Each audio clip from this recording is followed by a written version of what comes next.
Heart is enclosed in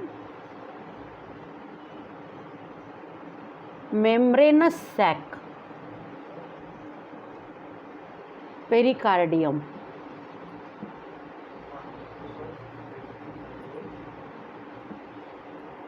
हमारा जो heart होता है, हार्ट एक सैक में होता है, मेम्ब्रेन की सैक होती है, उसके अंदर होता है हार्ट। उस मेम्ब्रेन के सैक को बोला जाता है पेरिकार्डियम।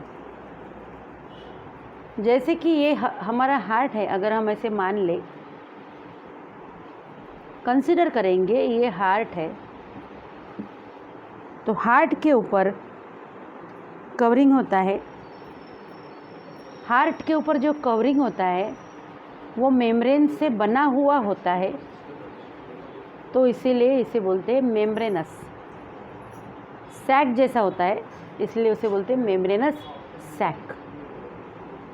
और वो जो एनक्लोज करती है मेम्ब्रेनस सैक अपने हार्ट को, that membranous sac is called as pericardium. क्या बोलते हैं उसे?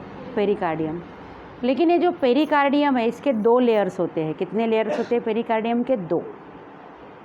पेरिकार्डियम के 2 लेयर्स होते हैं। क्या लिखा मैंने? पेरिकार्डियम। पेरिकार्डियम के 2 लेयर्स है, आउटर एंड इनर। 2 लेयर है तो एक बाहर रहेगा, एक अंदर रहेगा।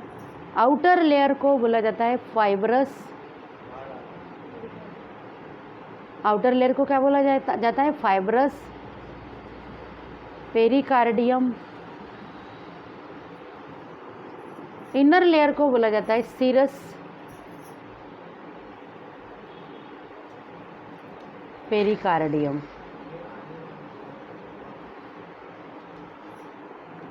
ये जो सीरस पेरिकार्डियम है, इसके भी 2 लेयर्स होते हैं,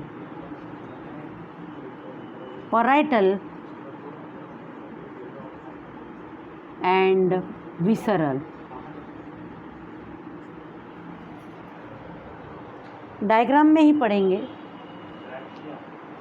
हार्ट में ये पेरिकार्डियम देखिए, ये सबसे बाहर की जो लेयर है, सबसे बाहर की लेयर ये है फाइब्रस पेरिकार्डियम। फाइब्रस पेरिकार्डियम ये टफ होता है, टफ है, इसमें इलास्टिसिटी बिल्कुल नहीं है, इलास्टिक नहीं होता है, टफ होता है मतलब मजबूत होता है, अनइलास्टिक, and it is made up of fibrous connective tissue. It is made up of fibrous connective tissue and hence it is called as fibrous pericardium because it consists of fibrous connective tissue. So outermost layer of pericardium is called as fibrous pericardium because it is fibrous in nature. It consists of fibrous connective tissue. It is tough and it is inelastic. इसकी जो inner layer है, inner layer को क्या बोला जाता है? Serous pericardium. Inner layer को क्या बोला जाता है? Serous pericardium. देखिए सीरस पेरिकार्डियम को ड्रॉ कर रही हूँ। सीरस पेरिकार्डियम होता कैसे है? सीरस पेरिकार्डियम होता है मॉइस्ट। कैसा होता है? Moist, thin and elastic.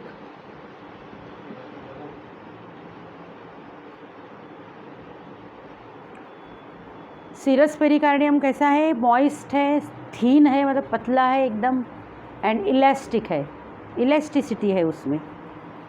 Serous pericardium 2 layer मिला के सीरस पेरिकार्डियम बनता है।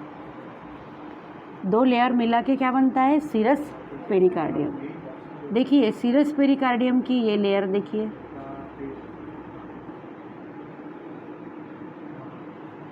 ये फाइब्रस पेरिकार्डियम ड्रॉ कर दिया मैंने।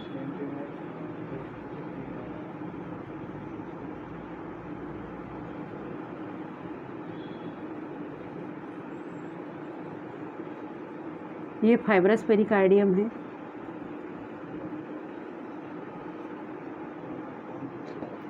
इसके बाद सीरस पेरिकार्डियम को ड्रॉ करेंगे। सीरस पेरिकार्डियम कितने लेयर से बनता है? 2 लेयर से बनता है। सीरस पेरिकार्डियम की ये लेयर देखिए,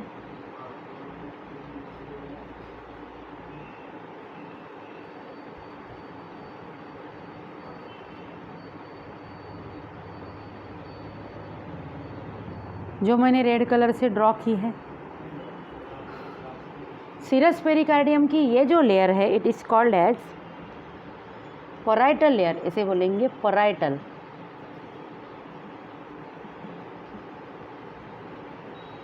पराइटल पेरिकार्डियम, क्या बोलेंगे इसे? Parietal pericardium.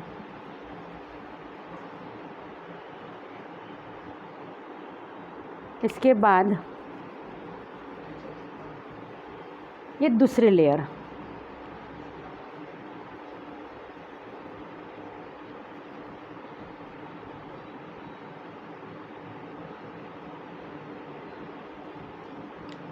हार्ट की वॉल मैंने ग्रीन कलर से दिखाई है।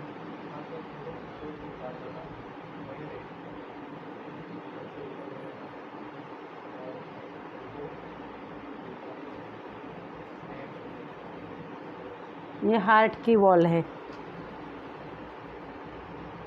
और ये है विसरल पेरिकार्डियम, ब्लैक कलर से।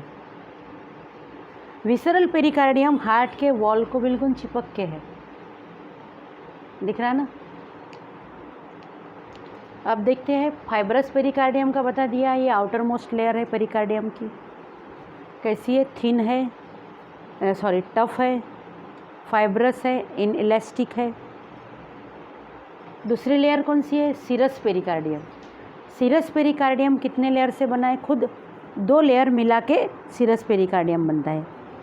सीरस पेरिकार्डियम का ये जो आउटर लेयर है वो है पराइटल पेरिकार्डियम। कौन सी है ये? Parietal pericardium. सीरस पेरिकार्डियम जो है वो किससे बनता है? तो सीरस पेरिकार्डियम भी बनता है एपिथेलियल टिश्यू से। कौन से टिश्यू से बनता है? एपिथेलियल टिश्यू से बनता है ये पराइटल पेरिकार्डियम। और ये जो ब्लैक कलर से, रेड कलर से दिखाया वो पराइटल पेरिकार्डियम। देखिए ब्लैक कलर से दिखाया ये है विसरल पेरिकार्डियम।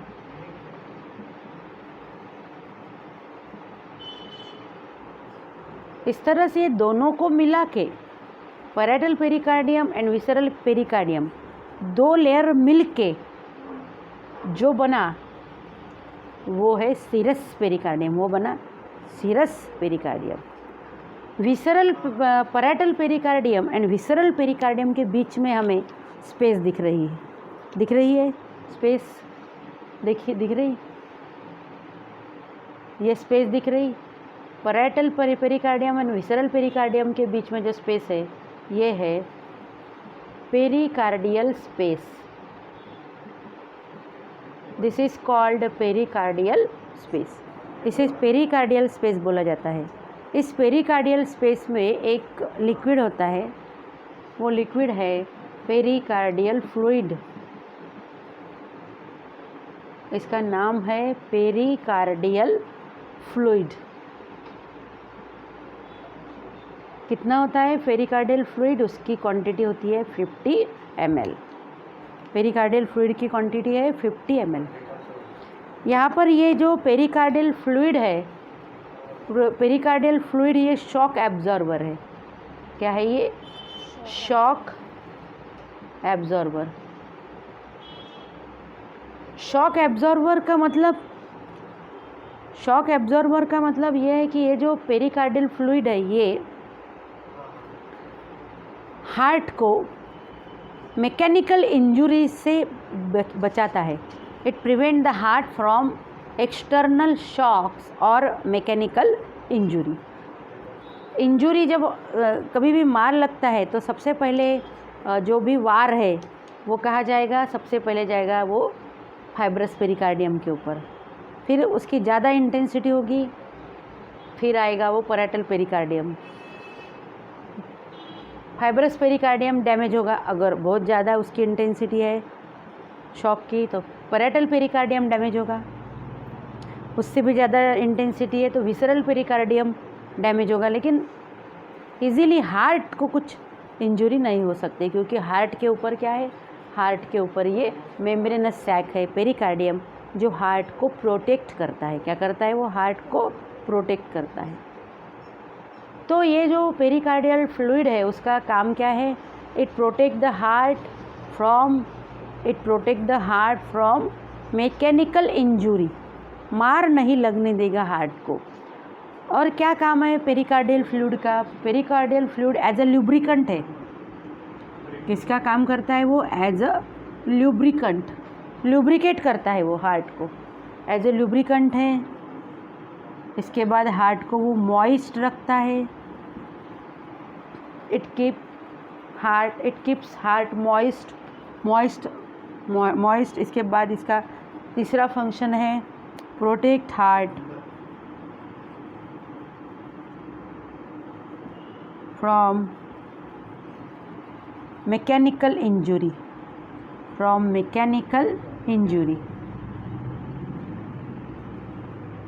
शॉक का मतलब क्या होता है? Injury, mechanical injury. फिर एक बार इसी को दोहरा देती हूँ। देखिए, our heart is enclosed by membranous sac, and that membranous sac is called pericardium. Pericardium is formed by two layers. Outer layer of pericardium is called fibrous pericardium, and inner layer of pericardium is called serous pericardium. This is fibrous pericardium, which is shown by black color. This is fibrous pericardium. Here is the label. Fibrous pericardium is tough. It is made up of fibrous connective tissue and it is inelastic. It is not elastic. Inner layer of pericardium is called serous pericardium. Inner layer of pericardium is called serous pericardium. Serous pericardium is again, it is made up of two layers. Serous pericardium is made up of two layers. Outer layer of serous pericardium is called parietal pericardium and inner layer of serous pericardium is called visceral pericardium. There is a space between parietal pericardium and visceral pericardium. There is a space between, this is visceral pericardium and this is parietal pericardium. Visceral pericardium is shown by black color and parietal pericardium is shown by red color. So both this pericardium, that is parietal pericardium and visceral pericardium together form serous pericardium. There is a space between parietal pericardium and visceral pericardium, and this space is called as pericardial space, and this space is filled with a lymph-like fluid, and that fluid is called as pericardial fluid. This fluid is called as pericardial fluid. Quantity of pericardial fluid is near about 50 milliliter. Pericardial fluid and that pericardial fluid and pericardium protect the heart from external shocks and injury. Pericardial fluid act as a lubricant. Pericardial fluid act as a lubricant. It lubricates the heart. It keeps the heart moist, and it also protects heart from mechanical injury. This pericardial fluid also prevent friction of parietal pericardium and visceral pericardium. Pericardial fluid maintains space. Pericardial fluid maintains space between parietal pericardium and visceral pericardium. So in this way, this fibrous pericardium, parietal pericardium, visceral pericardium and pericardial fluid protect heart from external shocks. External shocks means what? External shocks means mechanical injury. Pericardial fluid act as a lubricant. Pericardial fluid prevent friction of parietal layer and visceral layer. Pericardial fluid act as a lubricant. It keeps heart moist. It protects the heart from mechanical injuries. Any difficulty?